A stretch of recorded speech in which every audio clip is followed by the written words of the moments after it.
I'm so excited. We've got an amazing book club for everybody today. Amazing panelists who you're going to meet in a minute. We've got the author of this brilliant book, but we're going to switch things up. We're actually going to start today with the 4-minute cocktail. I know it's a little early, especially on the West Coast, but for all of you who want to have a drink while we're discussing this amazing book, we're going to start with our New York bartender, Mac, who will take 4 minutes to show us how to make the drink tonight. So let's welcome Mac.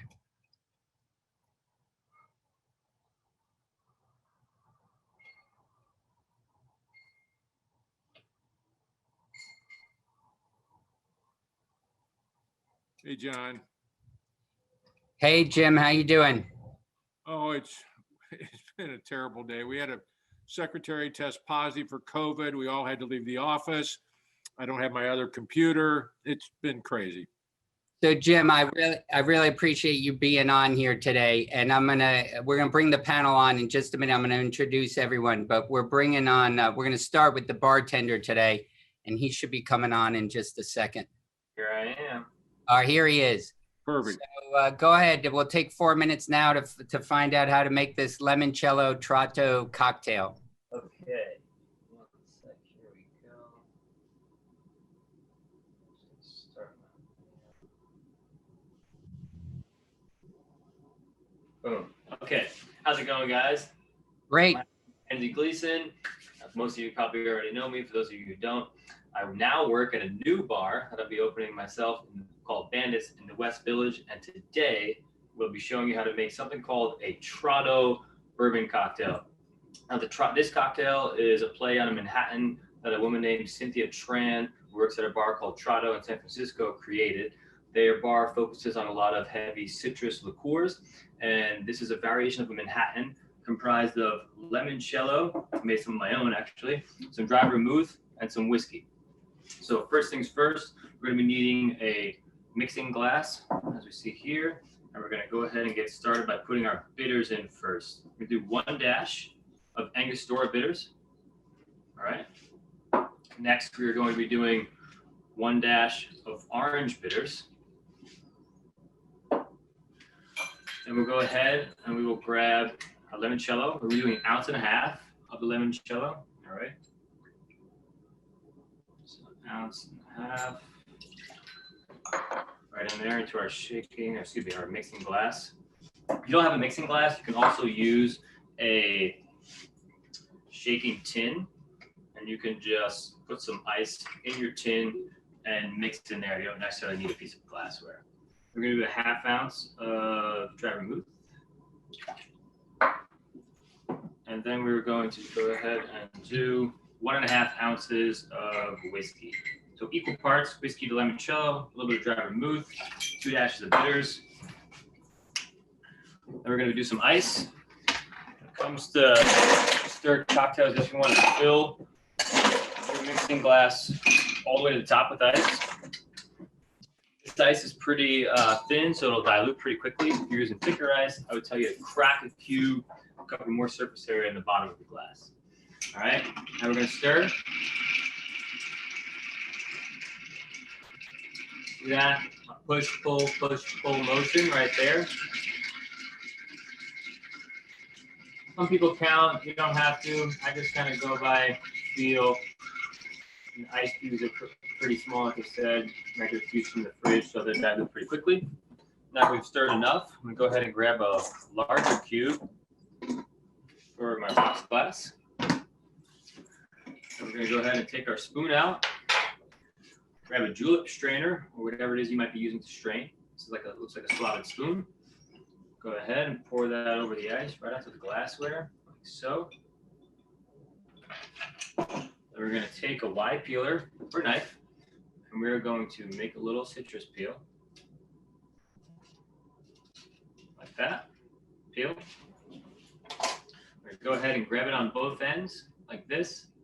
Squeeze right over the cocktail, express those oil. Rub it a bit around the rim. Give it a twist.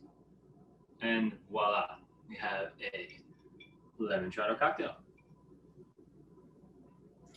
pretty fantastic. I really suggest you guys all give this a try at home. I wasn't so sure about the limoncello, but it's actually a really, really, really nice mixture. So hope you guys all enjoy it. And thank you very much, John, and the rest of the Top Shelf Book Club. And I hope you have a wonderful book club. Thanks, Mac, and congratulations on opening up your own bar, and I hope New York City is open soon. I cheated and I made mine beforehand, but we're going to put the recipe, someone asked, we're going to put the recipe in the chat, and thank you again, Mac. You're very welcome. Thank you very much, guys. Cheers. Have a great day. Cheers. Thanks. So Mine seems stronger.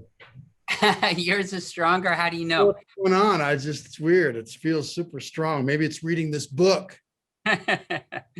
So listen, we have the most awesome panel. Mel is among them, and I'm going to introduce everyone on this panel. I'm so excited. I can't believe how many great people we have on the panel today. But before we get there, we have the star of the show, the author of this book, Curtis Wilkie. I want to take a minute. He's going to talk to us for a few minutes before we ask him questions. But I want to take a minute to introduce him. Everyone who's read this book, I've gotten so much feedback. Thank you for recommending this book. Thank you for making it part of the book club. People love reading this book. If you've read it, especially if you've finished it, you know it's a brilliant book. Curtis served as a national and foreign correspondent for the Boston Globe. He's covered 8 presidential campaigns. He worked as a journalist at the height of the civil rights movement in the Mississippi Delta. And here's my favorite quote about him. Over the past 4 decades, no reporter has critiqued the American South with such evocative sensitivity and bedrock honesty. So you know that's true if you've read the book. Some of that bedrock honesty may have strained some friendships when he wrote the Fall of the House of Zeus. And we're going to bring him on, and he's got a few things to tell us before we ask him questions. So Curtis. Okay, am I on? Yeah, you're going to have to turn your video on again because we shut it off from over here. There I am. There you go. Okay, well, John, thank you for your interest and thanks for the invitation. I look forward to your own remarks about the book. It's been 11 years since I finished it, and I have gone back and scanned it, so I hope I can be responsive to your questions. I set out to tackle the Scruggs case about 2 months after his office had been raided and he had been indicted. Dick Scruggs was a friend of mine. He still is a friend of mine. So I was shocked by the developments and eager to learn about it. And I'm an old journalist. I'm not a lawyer. That should be made clear here at the outset. But I wanted to find out what was going on. I had a lot of questions myself about what on earth has happened. And I felt that none of the stories I was reading, whether they were in the Mississippi Press or the New York Times or the Wall Street Journal, none of them answered these questions I had. So I've set out to try to find answers myself. I started with Scruggs himself, and he understandably didn't want to talk to me about the case at that time, although he assured me that if he ever talked, he would talk to me. And so I had this task, obviously. I did have some advantages. I live in Oxford, Mississippi, which is ground zero for the case. And yeah, I'm a Mississippian. I went to the University of Mississippi, as did so many of the characters in the book. And I thought perhaps it was my natural charm and my professional reputation that encouraged people to talk to me. But it turns out, to be honest, they all had such passions about the case that they were eager to unload them on somebody, and so they talked to me. Practically everybody involved in the case talked to me. Not everybody. There were 2 or 3 key people who would not cooperate, but I was astonished at how many people did. I was also astonished, I was naive. I thought bar associations were a very collegial group. And I don't think in all my years as a journalist, I've encountered a story with such professional and personal hatred. There was, millions of dollars involved in all these various disputes, but there were people on all sides out to destroy one another. And it turned out to me to be a fascinating tale, and I hope you found it that way yourselves. And so I just, kept at it. I felt that in the end, I answered most of the questions I had, not all of them. There were 2 major questions that I was never able to satisfy myself and my own curiosity. One was, why did Trent Lott resign from the Senate a day before his brother-in-law's office was raided? And secondly, what did P.L. Blake really do to earn his $2 million a year from Dick Scruggs? But otherwise, I felt that I got to the bottom of the case. By the time the book was published, Dick was in prison, and he was disappointed with it. He felt that my portrait of him was that of a shallow and sleazy man. And when that was passed on to me, I said, look, I'm not going to accept that.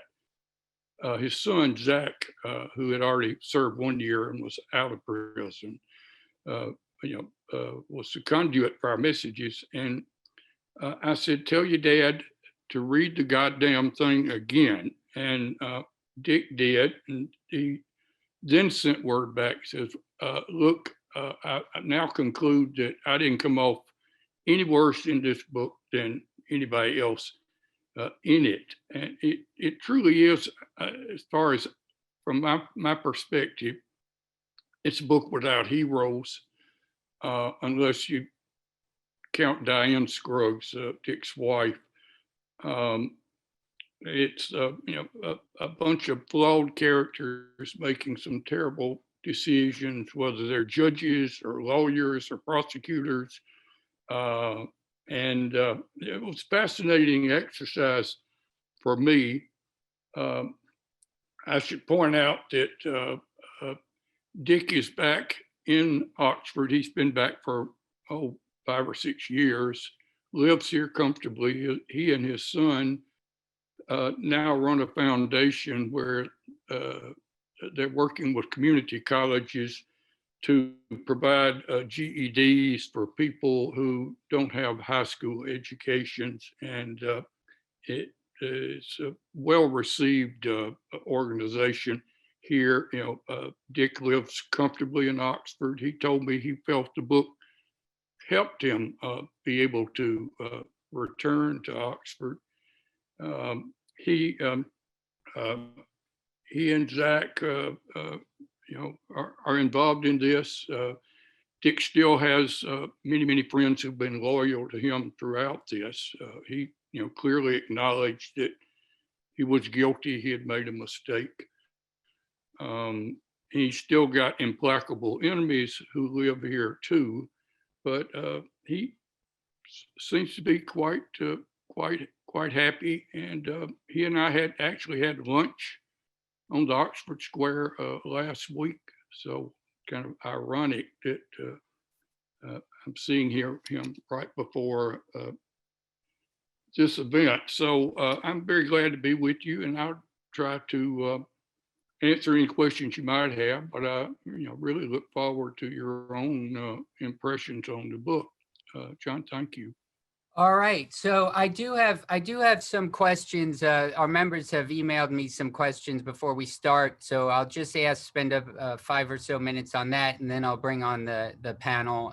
And then Curtis is going to stay with me and be part of the panel for the rest of the book club.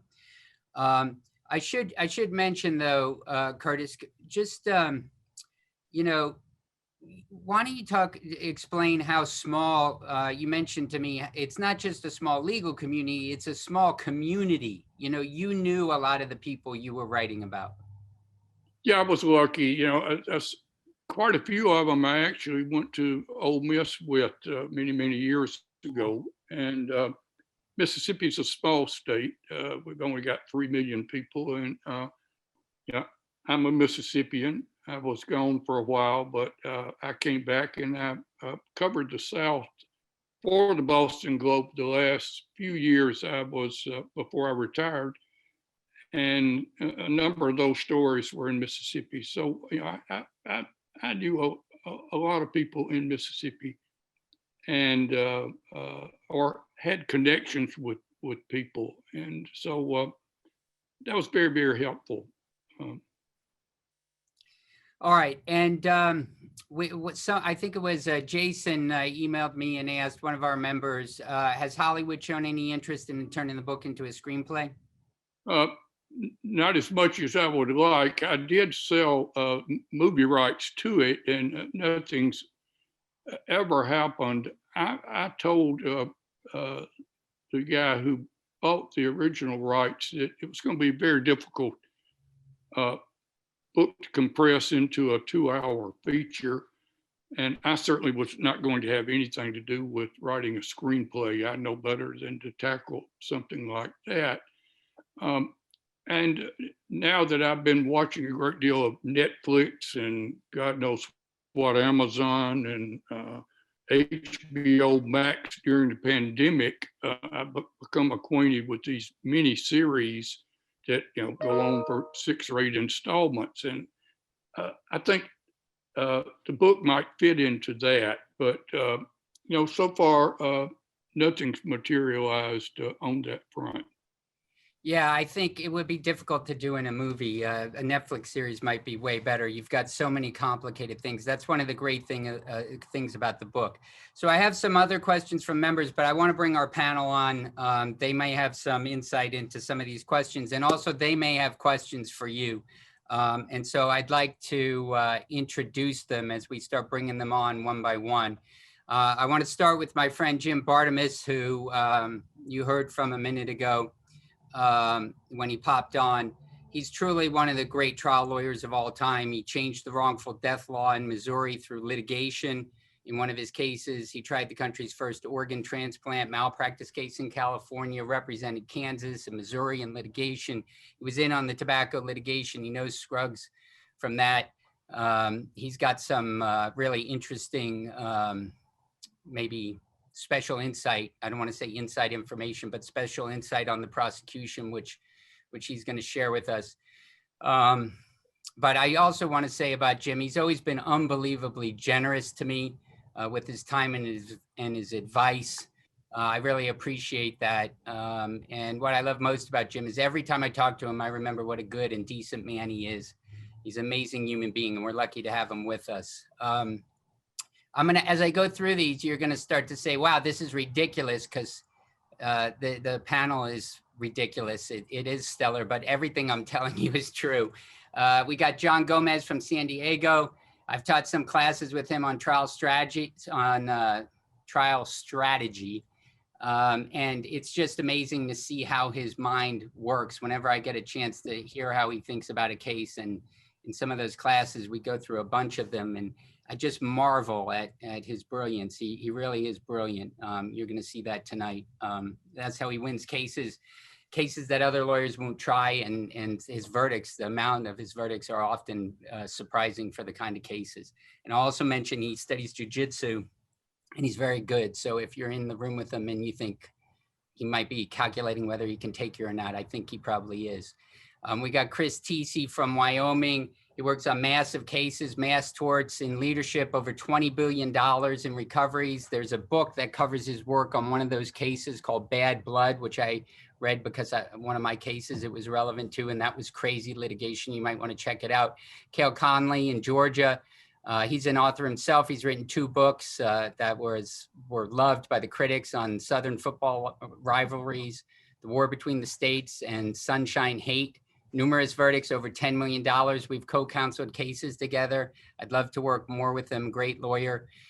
Jim Perdue in the promotional materials was going to be here, but he just called me. He's president of the trial lawyers in Texas. Great lawyer. There's some tort reform, as they call it, really an attack on the civil justice system that's going on right now, and he's got to get some new wording for a statute by tonight, so he's probably not going to be here. But we got Julie Kane, past president of the American Association of Justice. She's down in Miami, right near me. Created the Voter Protection Action Committee, which works in all 50 states. She's got huge verdicts and settlements, too many to go through. An amazing person and trial lawyer. Rich Newsom, everyone on here knows him. He's the most creative lawyer in the world. The trial school was his idea. Harold Pryor, thank you, Harold, for being here. I can't say that he and I work together anymore because he left our firm to get elected the state attorney for Broward County, Florida. And I'm thankful to have a prosecutor's insight on some of this. So thank you, Harold, for being here. We got Mel Orchard. He's always in trial, tries more cases than anyone I know. Figured he'd probably be in trial today and not be able to get here. He tries cases all over the country, mostly out west. Always in the hardest jurisdictions. He walks in and he's a human being in front of the jury. He gets verdicts. I just astound me. And he devotes so much of his time just to teaching. So sorry that took me a while, but that really is your panel. It's hard to believe. So let's bring them all up on screen. And let me start, before I start asking questions, do any of you guys have anything that you want to ask Curtis about the book or about anything that he said? And you may have to unmute yourselves. Yeah, such a I'll start. Thank you so much, John, for having me. And thank you to the members of the book club. I'll say this, well-written book, Curtis. I walked away not thinking that he was demonized. I actually thought the book actually humanized him. So it was surprising for me to hear that was his first initial reaction from reading the book. So really it was just a comment. I was just really surprised with his Mr. Scruggs' first initial reaction to your book. Thank you. All right. Anybody else got any before we keep going? I've got some questions from our members. I got a question. Mr. Wilkie, were you an SAE or a Sigma Nu at Ole Miss? I was an SAE, but I was. Well, I'll be. I was about 6 years before Dick. I got to know Dick in 1998 when I was still reporting for the Boston Globe, and I did one story that involved a squabble over money on the Gulf Coast that involved Dick and Mike Moore, and then in fact 2 of the litigants who ultimately helped bring Scruggs down, Al Luckey and Bob Wilson. That was surprising to me that you didn't add the fraternity rosters in the photographs in the middle of the book, so we could also do a timeline and the various characters could come into play, and we could draw lines between them all. It was unbelievably complex and unbelievably woven between those 2 fraternities. Just saying. I have more to say later, but I'm just saying for now. Well, thank you for saying that. I think most people remark on the Sigma Nu network that Trent Lott developed, which is far more significant than the poor old SAEs. We didn't. Actually, Haley Barbour, the governor, wasn't it? He was an SAE with Scruggs, but the Sigma Nus were far more politically involved than we were. I have a question. Go ahead, Chris. You said that you were there were questions that caused you to want to write this book in the first instance? And you talked about the questions that weren't answered. What was the primary question that caused you to write the book that was answered? Was basically, how in God's name did Dick Scruggs get involved in something like that? And I think I operated on presumption of innocence early. He was a friend. It was hard for me to believe he had been involved in anything illegal. And then I discovered it's kind of like dealing with these Russian eggs. You know, you open one, you get to another, and you get to another, and there's so damn many subplots in the story. But that was it. It's just basically, you know, how in God's name did this guy get into this mess? And I felt that was answered. You know, he asked me a question that I mentioned at the very outset. I have a kind of introduction. It concludes with, I visited Dick in jail, and he says, when all this is over, are you going to be able to tell me how I got involved with these guys? I think I was able to answer that. Thank you. Yeah, it was brilliant how you did that. And I think you couldn't have done that without going into such detail on earlier litigation, which we have questions about too. But I see Rich is trying to ask a question before I switch the topic. So, Mr. Wilkie, what a great book. I was just smitten with the whole thing. I couldn't put it down. Thanks, John, for picking this, because it was just, it shone a lot of light on a lot of things that, you know, are part of our business. But I had two questions. You had mentioned in the book, you know, sort of Dick's take on it, or Dickie's take on it, and you shared a little bit more about that today. I'm just curious. I mean, the other two, folks that obviously I would love to know what they thought are the two judges, Lackey and Biggers. I'm just dying to know what, if any, feedback or blowback you got from those two characters. Well, I know what Biggers thought about it because he unloaded on me. And oddly enough, Neil was a friend of mine. We went to the same high school. He's a few years older than me. His brother was in school with me in high school. So he was not at all happy over the book. And I understand neither was Judge Lackey, who's no longer with us. You know, quite frankly, I felt if there were probably, God, there were all so many devious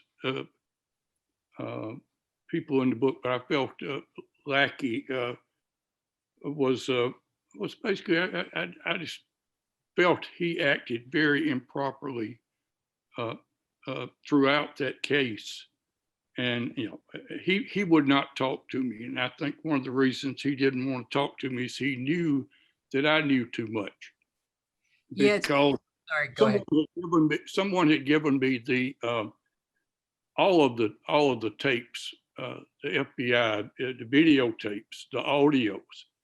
And I listened to these conversations involving Lackey and Balducci, and the way Lackey brought Balducci into it. You know, it's kind of like seeing a spider, you know, playing with a fly in his web.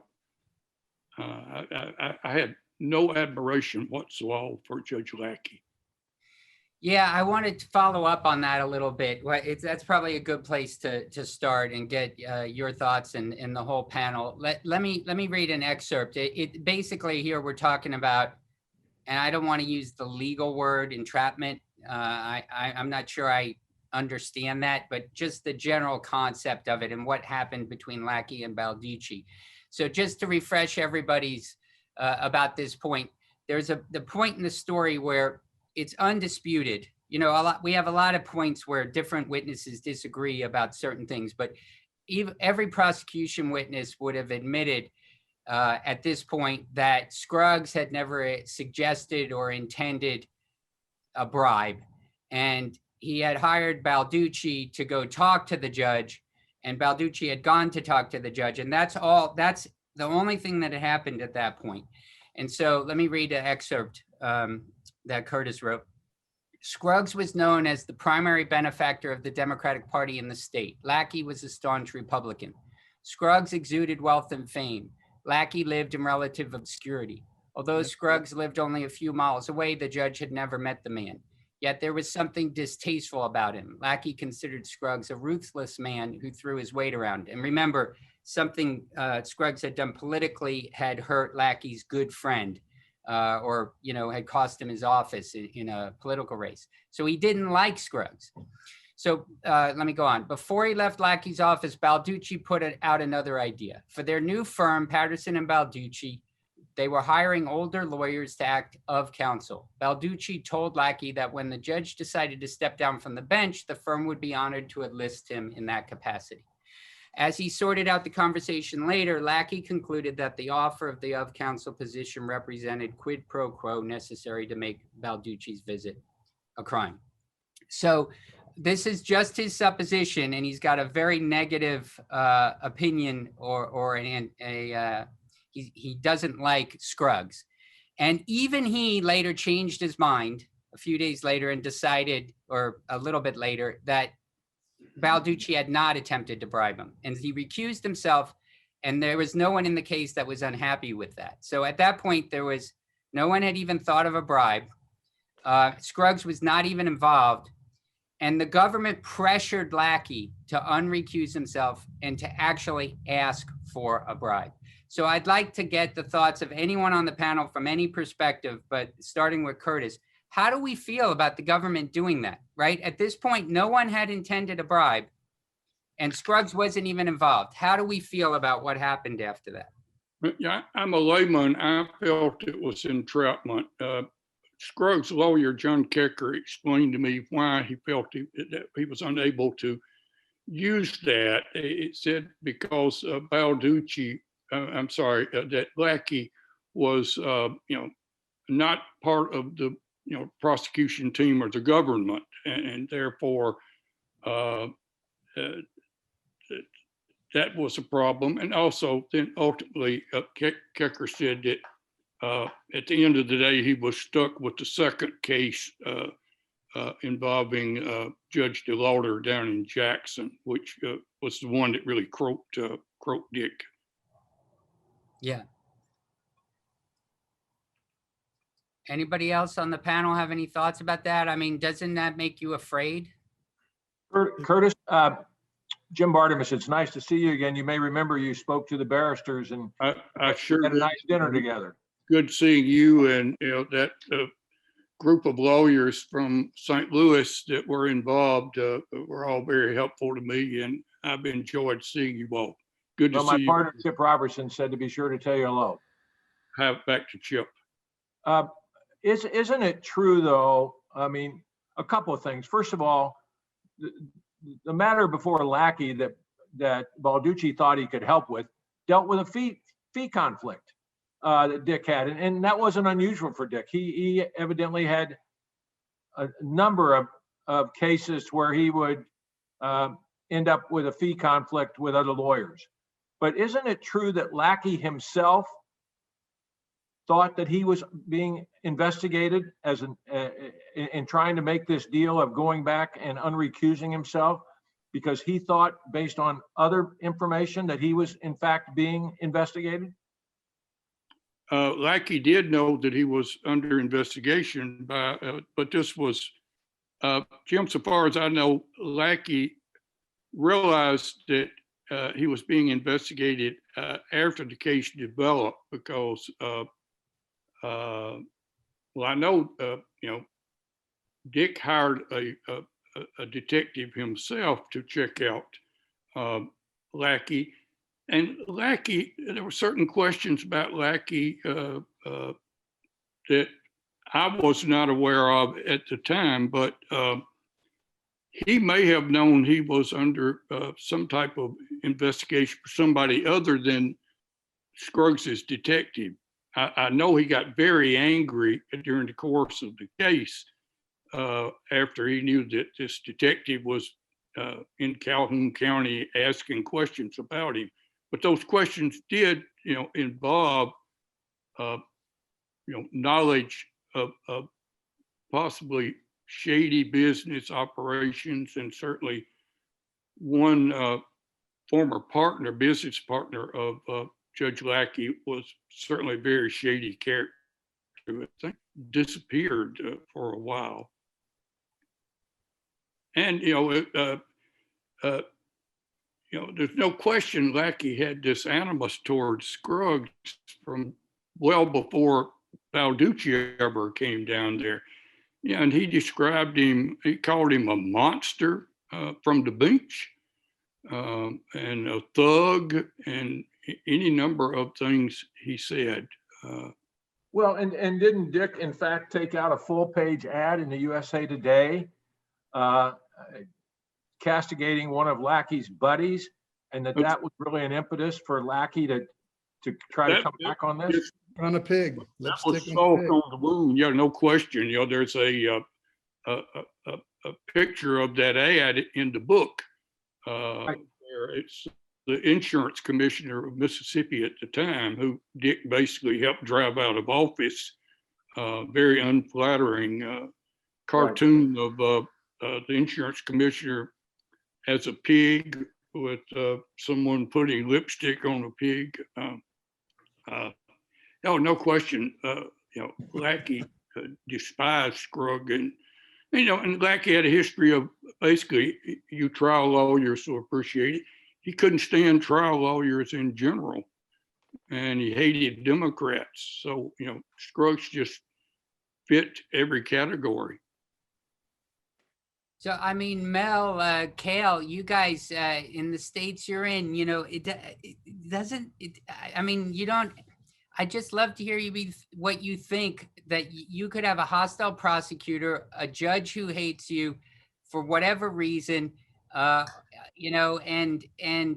they just set out with all the power of the government, with wires and wiretaps, and a judge pressuring a lawyer who doesn't even work for you, but that knows you, to get a bribe, and then he pays the bribe without your knowledge. I mean, and then people go to prison. It's allowed. It doesn't. The power of the government, that kind of power doesn't scare you. I'm picking on you guys because it seems in your states it's more likely that something like that could happen to you.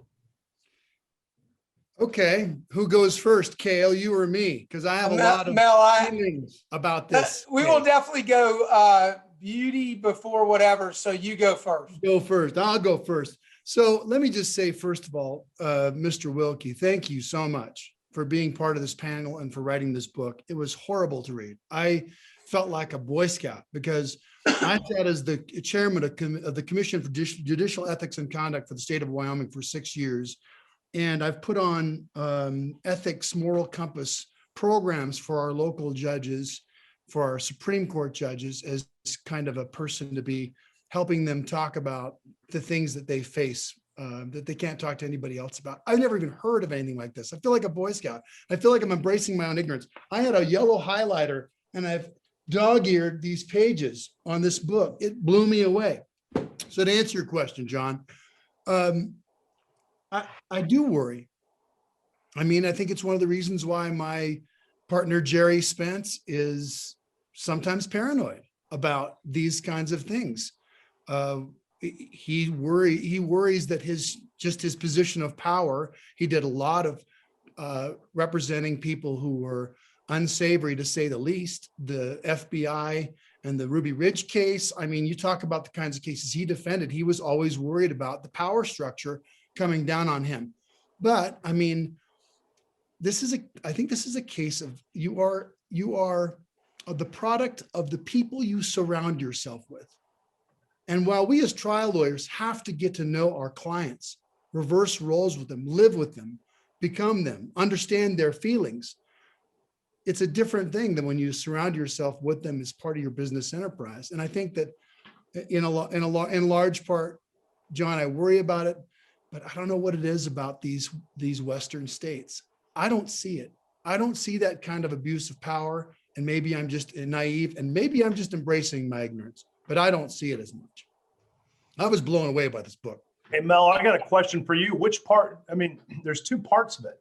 There's the conduct of the lawyers, which made me really uncomfortable. And then there was the conduct of the prosecutors and these judges that horrified. and Yeah, but scared it's, the heck out of me. and it's a great point, Rich. They all acted improperly on personal animus. Even the Judge Biggers did. They all did. Everybody did. And it kind of started, one of the first passages that I highlighted was on page 80. A federal investigation found dozens of bogus claims amounting to millions of dollars had been filed in Mississippi by people who had never actually used the fen-phen drug. Some of those making false claims were eventually sent to jail, but only one attorney in the state was convicted of fraud. Are you kidding me? If we, as the one branch of our democracy that matters right now, with the executive branch and the legislative branch failing us, can't self-police, we got big time problems. That blew me away. But there were lots of passages. So Cale, I'm not going to forget about you, but let's just follow up on what Mel said. So Mel, but I just, and if I feel like I have to give a 30-second disclaimer, bribery is wrong. We should punish someone who tries to bribe a judge to the maximum extent of the law. I have no patience for that. It destroys our justice system. I don't want anyone to misinterpret me. Okay. So, but I want to talk about something else, right? So that's true, but here's something else. Okay. The U.S. Chamber of Commerce invests $1 million in Supreme Court elections in the state. And after that, 88% of plaintiffs' verdicts get reversed and defense verdicts don't, not one, not ever. Okay. This is the jurisdiction he's in. The tobacco litigation. Look at all the things that Scruggs did that shouldn't have been done, right? That were improper. But yet he had all these innovations, the brilliance. But it was illegal for him to take those stolen Brown and Williamson tobacco documents. And a lot of other things that he pushed the line that I would never get close to. But what occurred to me is then the tobacco litigation wouldn't have been won without guys like him. Is that our legal system? In other words, was that the only way to get the, in other words, are we operating in a system where it is so, the odds are so stacked against us for positive social change that only people like him doing the things, I didn't mean that. Only people who did the things he did could have achieved what he did in that context. So right, you're criticizing that legal community for the excesses, but you can't then forget about the fact that there's this massive, powerful reaction by people in power. What are the people they're supposed to do? Right. Who polices the Chamber of Commerce? Are they self-policing as much as we try to do? Where's the limit on them? Is legislature, is Congress doing that? Hell no. So it's a scary proposition, especially as those efforts are more concerted. The Chamber of Commerce has more money and more power, and we're seeing laws around this nation limiting the rights of people to seek justice. It's not getting better despite these bad efforts, meaning illegal efforts. Well, it seems to me there's both a macro and a micro here. And you're right, Mel, about the macro, the overall view of our country and what's happening. But the micro of going back and at least talking to Chip pretty in depth about this is that the underlying nature of the Mississippi bar and is exemplified by Balducci and Patterson. Here's Patterson, a former state auditor. They decide to hook up. They're going to go out, and he wanted to shill without Dick's knowledge. He wanted to impress Dick that he was a mover and shaker and could get things done. And that's how all of this, the first case got started, was knowing that Dick had this fee dispute. Balducci goes to the judge thinking he's going to be a player and be able to help Dick without Dick's knowledge. Dick didn't know this. And it continues to play out. And ultimately, at the very end, the prosecutors use Zach to get to Dick. And, it's unsavory at every level, but I think in some ways Dick was sucked into this. He made some bad decisions and had made bad decisions in the past, but he got sucked into this. May I briefly comment on the entrapment? I guess because I'm the prosecutor, I would have to comment. I think entrapment, it arises, in fact, when a government actor or agent acts or comports to force someone to commit an act. I would probably say, or probably think, maybe because why the entrapment defense wasn't successful in this matter, maybe the judges involved in this weren't viewed as governmental actors. As crazy as that may sound, they may have not been considered to be actually arms of the law enforcement agencies actually doing the investigation. And so maybe that's why the entrapment defense didn't work here. But Harold, Let me just jump in here 1 second. That's essentially what John Kicker said, but the Judge Lackey, was basically encouraged to ask for money to make sure that Scruggs' name is going to show up on the audio tape. So I would submit that the government was an actor in this. yeah, the prosecutor pressured the judge to do it, right? In other words, Right. legally it's not entrapment, but Right. it's like a technical point. Jim The told me yesterday. FBI, as well as the prosecutor, pressured him. Yeah, I think it was the FBI. I'm sorry, Curtis. That's Well, right. no, the prosecutor too, both of Right, them. prosecutor as well. Right. Jim told me the other day that his partner who represented Dick in the second case said, if the feds want you, they'll get you, right? So I think everybody right now should think, is there anyone that you know, or is there no one, not a single person you know outside your firm who knows you, who if a judge went to them and said, you better give me a little something, they don't use the word bribe, you better give me this, that there's no chance no one you know would give it to them in order to curry favor with you? Because, that's what they did to Scruggs. I don't know, it's scary as shit to me. And I feel like vulnerable saying that because it makes me sound like I'm the type of lawyer who might take a bribe, but I promise you I'm not. But Hey, John, so to Harold's point, I mean, I started as assistant U.S. attorney right out of law school, and there was a saying in the office, and it was kind of funny, but everyone knew it was true, is that we could indict a ham sandwich. The power, the unfettered power of the United States Attorney's Office is horrifying when you look at it. And this book makes, Curtis, I mean, you made the point. I mean, it's if the feds want you, God help them. Right. yeah, so let's follow up on that, about the feds want you, because Jim was nice enough to talk to people like his partner who represented Scruggs. And or is Mike Rader your partner, Jim? Chip Robertson. Okay, all right. But I think Chip or somebody talked to the Mike who Mike Rader's my partner.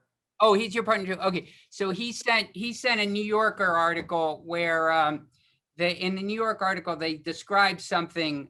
They must have had similar sources to you, some tapes and stuff that they looked at, Curtis, to you. But Tony Farisi, Zach's lawyer, said in the press, Tim Balducci did this alone. After he got apprehended, he decided to twist and turn things around and implicate others that were not involved.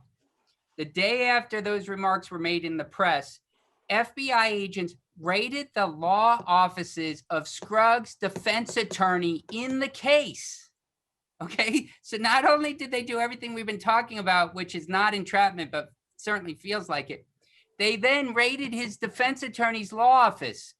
And Mike Rader pointed out that the prosecutor, Tom Dawson, his license plate said 404B.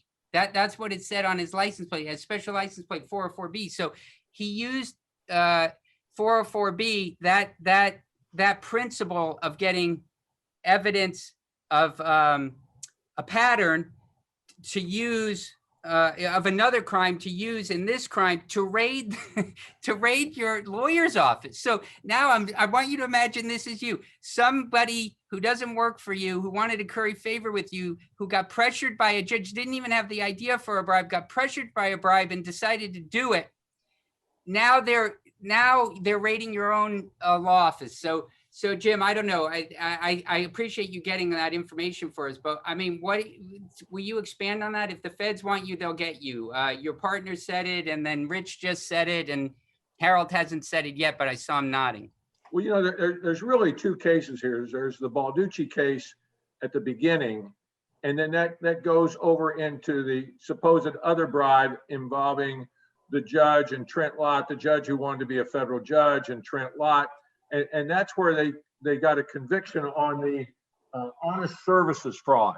And as you may remember, Enron came out at about a little earlier, and the Supreme Court threw that out. And so Dick had to be retried on that issue about the honest services fraud. And here's the burden. Here's the burden you have to, that the defendant has to present to the court, is that no reasonable person would find you guilty.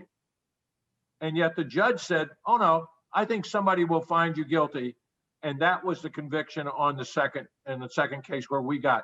And it dealt with somebody calling Trent Lott and talking to him about this judge being on the federal court. Well, that's not something of value. As Lott testified when either Rader or Chip put him on, he got lots of calls, and he had calls before this about this same judge, but yet they found that of value. You know, when he paid Balducci again $40,000 to supposedly do a voir dire for him. I mean, that was a little thin, but I think it gets back to what what my buddy Rich said. They can indict a ham sandwich. All right, so we'll go. No, go ahead. I've got to jump in because it's making me nuts. We started this conversation, John, with you saying, doesn't this make you a little bit paranoid? And the answer is, and I know most of the people on this panel pretty damn well, we all grew up as lawyers with people who are on the bench today. These are our friends. They're not our friends because they're on the bench. They're not our friend because they're the state attorney. They're our friends because they're our friends. And, you know, I lecture about ethics. I do a professionalism piece for the Florida Bar. I lecture about a lot of stuff, diversity and inclusion and equity, which we're going to talk about, I hope, in a little bit. But with regard to the ethics piece of this and the bar being self-policing, it is self-policing. And when it gets out of control, it gets out of control not just with the members of the bar, but with the prosecutors and with the judges and with everyone else. And it gives me some paranoia, John, yes, where you started this piece of the conversation, because I have a lot of good friends who are judges, and I know their kids, and I've driven them in carpool, and I know, you know, these are real people and real friends, and they have real issues that they have to deal with. And I think every single person out there is susceptible. But I also think, and I can speak for the Florida Bar, I think that it is strongly policed. I've chaired grievance committees. I think, John, you have too. You know, we've all done our part. Rich is one of the most, you know, ethical people I know. Harold is, you know, thank you for your service prosecuting. Now, I don't know that that's true everywhere, and I'm fairly sure it hasn't always been true because you see these stories unfold. But there have to be JQC evaluations as well as bar evaluations. And that's what I find sorely lacking in this story, and frightening that it's sorely lacking in this story. Julie, let's follow up. No, the JQC is the Judicial Qualifying Commission, and they keep an eye on judges also. Julie, let's follow up with something else you said. Curtis, there's not a lot of women in the book doing bad things. You know, there's just not a lot of women principal characters. But, you know, is that a coincidence? You know, Julie brought it up. You know, are men just more likely to commit crimes? They're certainly more likely to commit violent crimes. Is it possible you know, that there's some ethical benefit to gender equality in law firms? Yeah, I was trying to think. The only woman character, a very bit part other than Diane Scruggs, was a federal magistrate who happened to just preside over, I think, an arraignment. Otherwise, you know, every other actor in my story is a male, and I think you'd find the bar associations dominated by males. They're happily more and more women are going into law. There are a lot of women who are now enrolled at the Ole Miss Law School, but that wasn't always the case. You know, certainly my generation, there were very few women who practiced law, and certainly rarely heard of any of them being prosecutors. But that's happily that's changing. I got to jump in here, Mr. Wilkie, and just point out to you, which I'm sure you know, but maybe the members of the panel don't. Charlie Merkel's partner, Cindy Mitchell, really pulled the laboring oar in this case on his behalf. And frankly, with the representation of Bob Wilson, his primary lawyer was Dickie Slater for years, and neither of them appear in this book at all. So I'm wondering if, and this isn't about your writing, but maybe it's about the Mississippi bar. Maybe it's about the bar in general. Are women just so undervalued, or were they at that time, that they don't even merit a mention when they are integrally involved in these negotiations and this type of litigation? Yeah, all I can do is I assure you I didn't submerge the role of women purposely. Now I'm remembering, that there were some women who were peripherally involved, but I didn't think that their role in the overall story, which was already too complicated, warranted them to really make much of an appearance. Interesting, just because I do know Dickie Slater from 1994 through resolution specifically represented Bob Wilson. So it's just, it's interesting to me when I read books like this that are so horrifying, and I couldn't put it down. I've recommended this book to lawyers and non-lawyers alike since I finished it.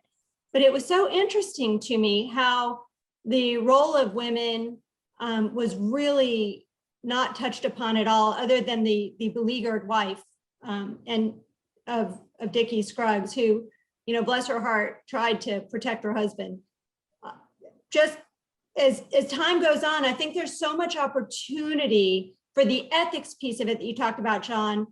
Is there more room for ethics by having more more diversity in law firms? I think yes. I don't think that's just gender.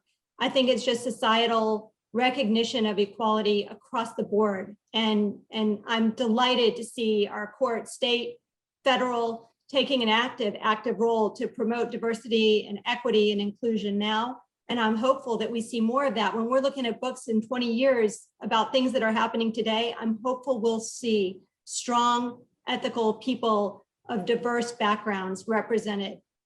And unethical too. Unfortunately, it's in the human nature. But let the Kale wanted to respond to one of those points. Let's hear what he was saying. What I wanted to say is, to the deeper question of how does gender affect this, it summed up, the fall of the House of Zeus is, greed and pride forego the fall. And I think that white men in the South are more inclined to be or have a sense that the system will not touch them. Yeah. That they have an immunity of sorts because of where they went to school or what fraternity they were in or who they know, or just sheer ignorance and ego. That I think women, particularly probably in Mississippi in the early 2000s, trying to make their name in the bar would not have. And I think that the pathways these men traveled down were a product of the environment that they were in and in the belief that they could do it. I don't think it's, Dickie's question to Curtis about how did I get there? That right there serves up what I'm saying. If you're asking at the end of this debacle, how did I get there? You thought you couldn't get there. Yeah. And I think that's at the core of it. And going back, John, just real quick, about the view from sort of not exactly proud to be from Georgia right now. Yeah, no, well, don't way to go, Georgia.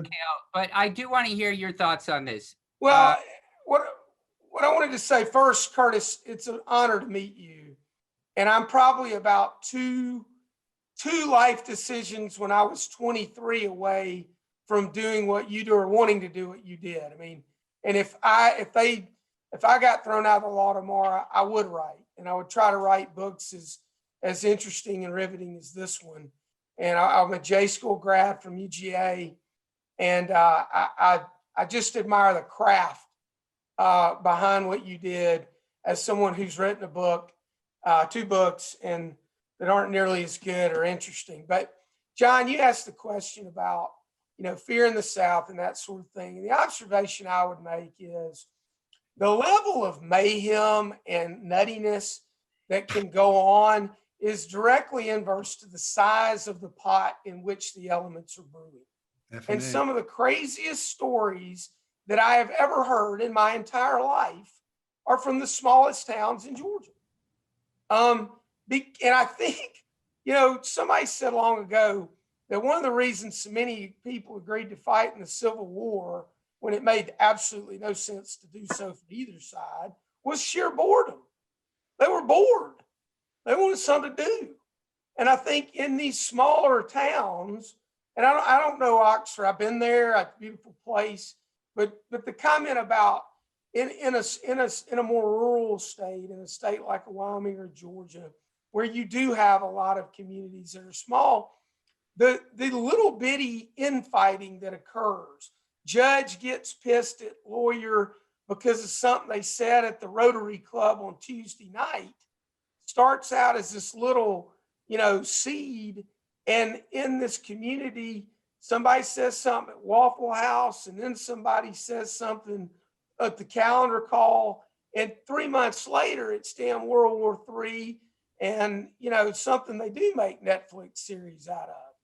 And I think the number one thing that I'll end by echoing what Mel said is you just can't get involved in that. And what you had here was in the early 2000s, a series of arrogant white men believing they could do no harm, mad at each other, and use their vindictiveness against one another to screw the whole thing up and make our profession look awful. And Curtis lifted up the veil on all of it. And I read this book at a pivotal point in my career originally, Curtis, and I want you to know it affected me as a lawyer in a positive way. To know that you just don't get in those situations, and you don't ever let the lure of money or being the big time plaintiff's lawyer get in your way, because you can find out you end up asking the same question Dickie did: how the hell did I end up in pinstripes? And I'm out. Yeah, I think that really is, Chris, give me just 1 sec. That is a great service of this book and a reason to pass it on, because in that culture, if you were a young lawyer growing up, would you even know that ex parte communications were wrong, right? If everyone around you is doing it, and there is a larger question: are they wrong if the other side's doing them? Which I don't want to get into, but how do you know the danger you're in? Because even in an insular legal culture where everyone's doing it, you are in danger. And this book does an amazing job. It's so much better than a newspaper article where you can sit back and say, wow, look at that bad person. When you read this book, you say, oh, that person's crazy, I thought, but you can see how it happened. And so I think that's a service to young lawyers. Anyone got, but anyway, Chris, go ahead. But after that, I'll ask the panelists, anyone got any other advice besides giving Curtis's book to young lawyers about how young lawyers can protect themselves in a legal culture that may not be good for them, even a culture in their firm, much less the broader legal culture. But Chris, go ahead. You were going to say something. No. Let's get an answer to your question. Okay. So guys, advice on that? Yeah. Look, I'm still a young lawyer, as John knows. I'm probably youngest elected state attorney or district attorney in the country, and definitely in the state of Florida. But I'll say this, one of the best advice that I got from an attorney when I first started, his name is Dennis Alfonso. And he said, the only advice I can give you, Harold, is don't buy the bullshit that you're selling your clients. And I think that's had a profound effect on me. But I think also Mel touched on it earlier. Sometimes we can be a product of our environment, with who we surround ourselves with. And so I think that was the case in this situation. I think he grew up, or he came up as a young lawyer in a culture that was kind of loose, and how they operated in the social norms in the legal community. And I think I've just been blessed and fortunate of trying to put myself, and I'm constantly doing it as a young lawyer, with people that I idolize and people that I know that try to walk with the utmost integrity. And so the only advice that I could give my contemporaries, my other young attorneys in my area of the law, is to try to surround yourself with people who think in the most, ethical nature, like the John Uustals and the many other people in our community. And that's the only advice that I have. So, John, and I want to hear from John Gomez, because I know he's got some ideas on this too. And he and I have talked about this very subject. And this is something that's I'm passionate about. Ethical leadership is an important thing, because as we ascend as people, somehow think we have all the answers, and pretty soon every toast is about us because people are asking us to speak. The key to humility to me is surround yourself, and I want to always surround myself with people who will tell me the truth about me.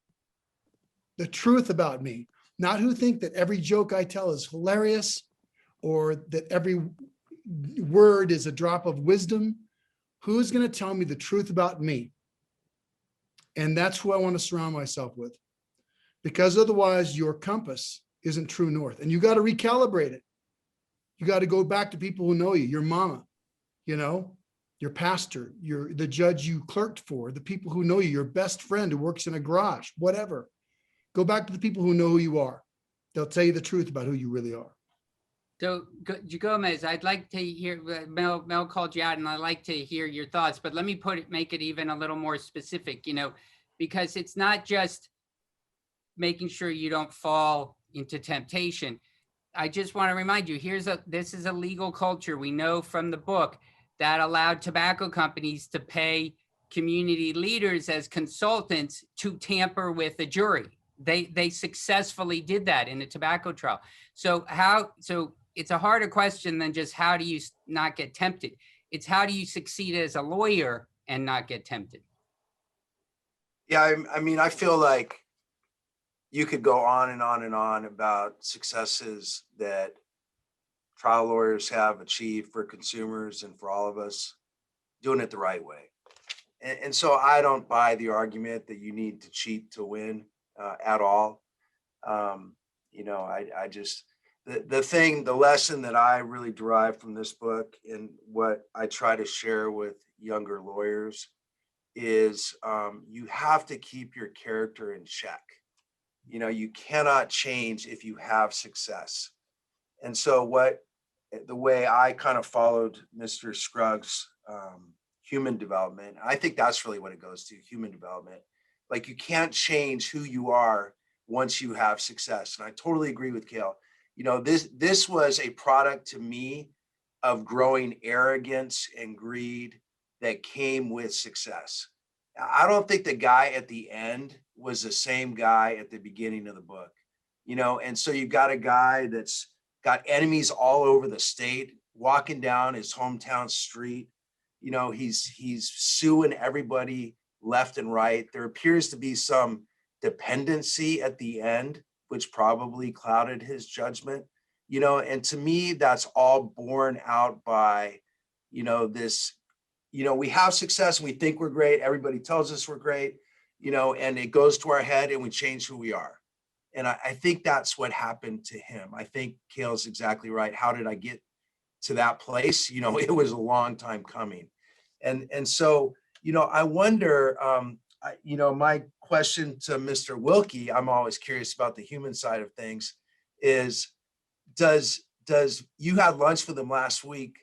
Does Mr. Scruggs at some level seem happier and more content now than how he was before all this came down? And I think, I'm just curious. It's a good question.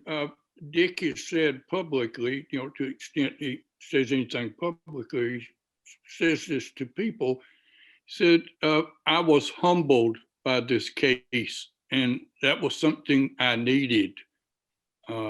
Dick he's kind of a type A personality anyway, Navy fighter pilot, he deep sea dives, all sorts of things. And, he skated close to the edge clearly on cases before this and was daring. I think he probably has lost some of those tendencies today. He's still essentially the same guy I've known for more than 20 years now. He's charming. He's great sense of humor. I was never a target of any of his litigation, but he certainly made plenty of enemies and still has them. But I would think, he probably, and he basically says this, that he's off his high horse. And he's never been he's never been arrogant, at least in any dealings I ever had with him. I never saw a lot of arrogance, kind of certitude. Certainly he had that, but he's certainly quieter.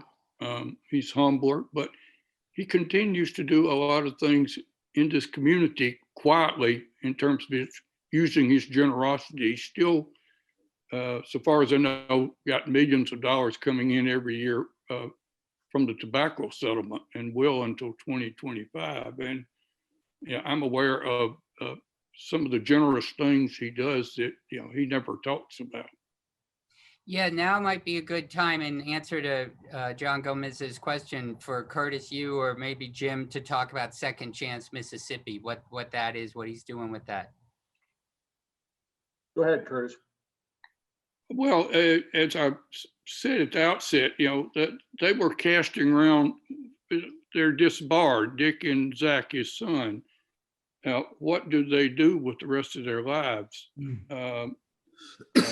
Both were, very active, people, and they wanted to do something positive. And Dick got involved with GED classes while he was in prison. That was one of the things he began doing as his job, was to try to teach these prisoners who were without formal education.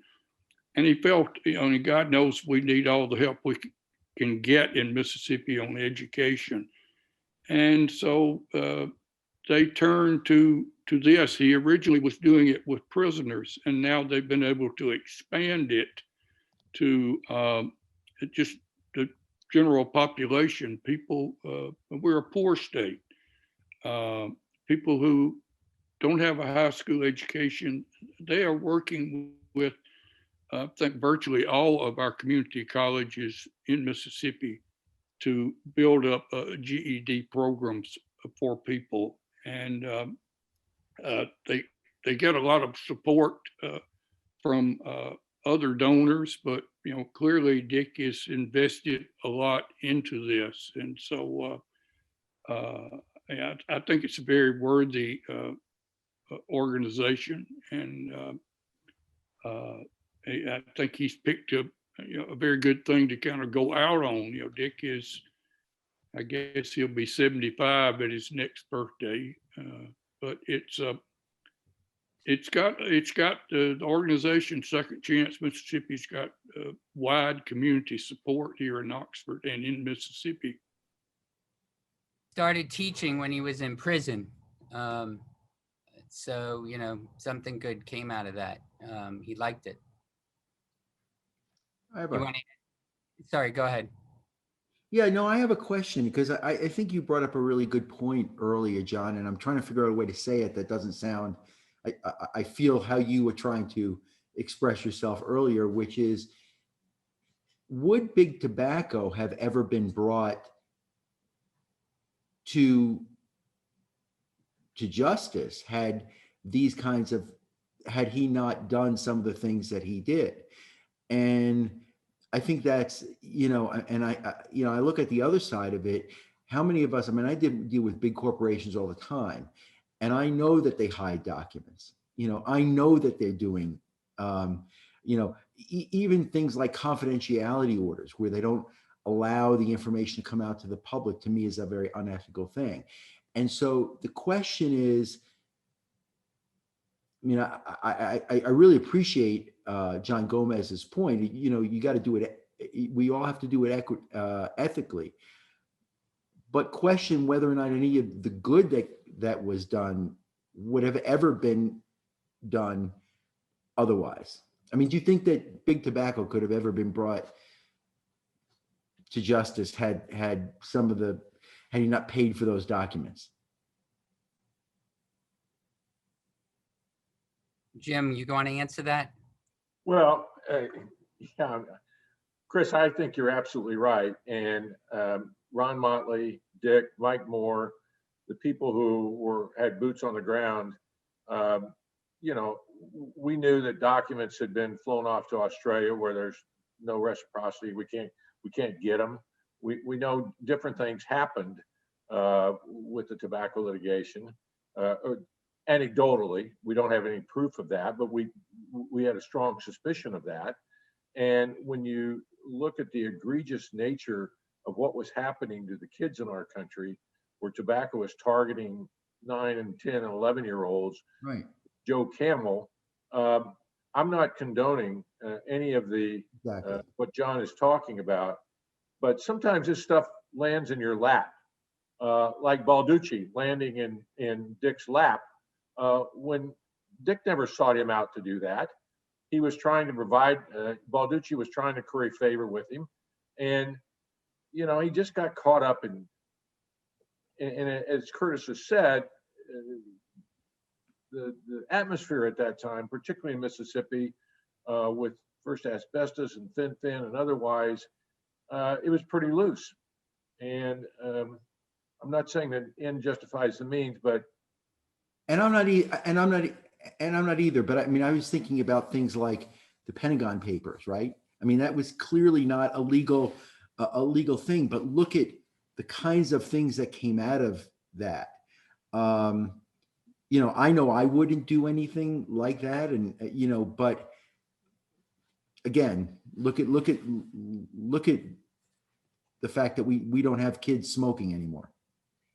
Well, wait. Cal's raising his hand, so I got to let him talk, but my head almost exploded when you said that, Chris. Let me let Cal talk. Cal, you don't have to raise your hand. Just go ahead and talk. I'm trying to show some Southern manners, John. Okay. And I already did my what I wanted to say, but this discussion just, it called to me to bring up one of my, if I had 10 quotes to remember, and I think Curtis will like it because it's from about as Southern a great a novel as ever, and that's All the King's Men from Robert Penn Warren. And I'm going to read it because I love this quote, and it has carried me through a lot. And it says, and what we students of history always learn is that the human being is a very complicated contraption, and that they are not good or bad, but are good and bad. And the good comes out of the bad, and the bad out of the good, and the devil will take the hindmost. And I think that is, this discussion of, is stealing documents bad? Did good come from it? I'm with John. I don't think you have to cheat to get there. I agree. That's one of the most astute observations of the human condition that I can ever recall. And it's applicable here. I mean, Dickie Scruggs is doing great now because he went through a bad thing. Right. He did bad things because he had success and went through good things. And the lesson is what Gomez, and by the way, buddy, miss you, great to see you, is you can't let success go to your head and make you make bad decisions, or you violate the Robert Penn Warren principle, and you just keep going, cycling through good acts and bad acts. And they never, they cycle through. But And I had to share that one because I love that, Kale. Thank apropos. you. You mind, I'll call you later. I want to get a copy of that.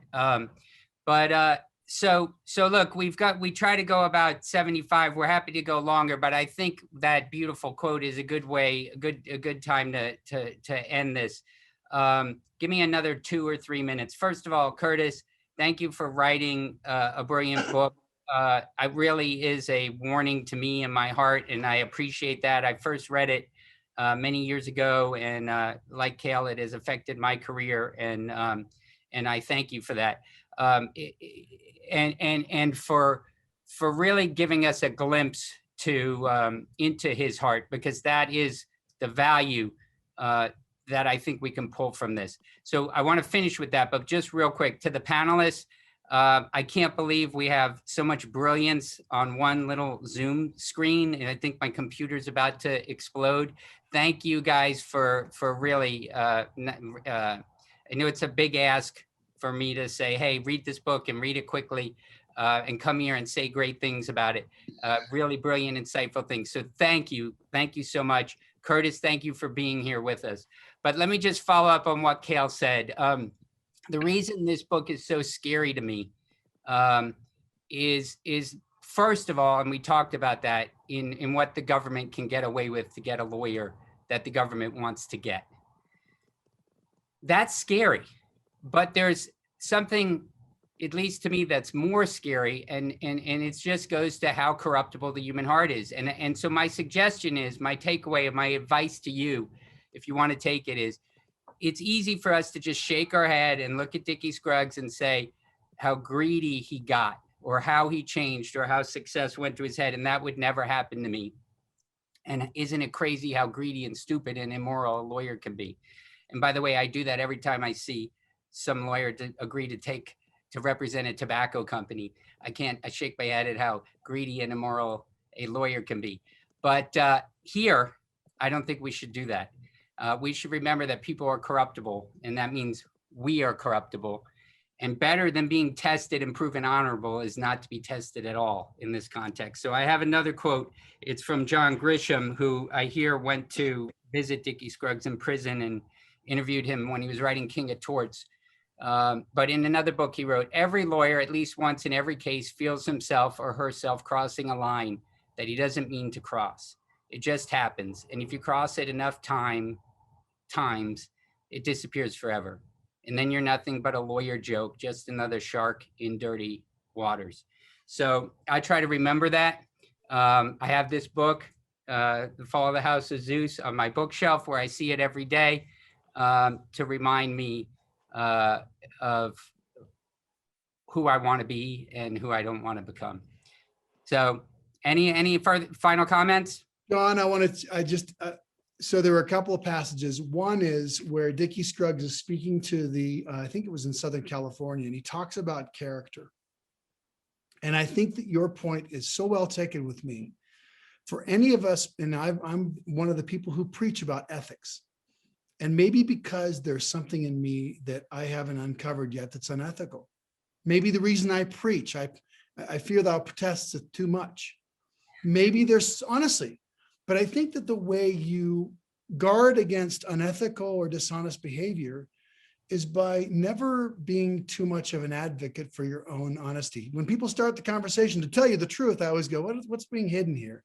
So I think you're right. The more we recognize that we are fallible, capable of dishonesty, the more we can nip it in the bud before it hurts on other people, right? So that's me. I'm trying every day to go, who am I really today? And can I be honest with who I am? And that is a fallible person who's capable of doing bad things, So thank you. Hey, John, two thoughts. Three. First, for Mr. Wilkie, golly, thank you. Thank you for the book. I learned so much from it about my profession, about just guidance. I have a daughter in law school. This is going to be a required reading. Thank you for being here tonight with us. It was extraordinary. John, thank you for putting this together, and for John shipped everybody on the panel the alcohol to make the cocktails. So thank you for that. I do have on. So thank you for that. That was amazing. I want to share one quote from a great lawyer and one question for John Uustal. The quote is from my former partner. God bless his soul. He's no longer here, but he always said, and I think this is great advice, especially in light of my experience as a former assistant United States attorney, as was, by the way, John Gomez. But the quote was this: for all of the lawyers, especially representing consumers, always speak slowly and clearly so that the microphone underneath your client's collar picks up everything you say. I think if you live with those words, you're going to be all right. And so that was John Overchuck, the great John Overchuck, who's no longer with us. God bless him. Great, wise lawyer. And finally, John, what is next month's book? If you could share that before we part ways. Yeah, it's in 2 months. It's the first Monday in, what are we in now? April, May. First Monday in June, and it is The Devil in the Grove, which is another inspiring book. It's a sad, tragic book about a case in Florida, about 3 hours north of Fort Lauderdale. But Thurgood Marshall was one of the lawyers, and it gets into a little bit the reality of what it was like running the legal defense fund for the NAACP in the 30s, 40s, and into the 50s. And it's another book that's inspiring, but for a different reason. All right, guys, thank you so much. Thank I you. can't tell you how much I appreciate it. Thank you, John. Good to see everybody. Thanks, guys. Great to see all. John, great Everybody job. have a Thank great you. evening. Thank you so much, Mr. Wilkie. Great job, All right. everybody. Thank you, Curtis. Thank you, everyone. Nice seeing everybody. Take care. Thanks so much.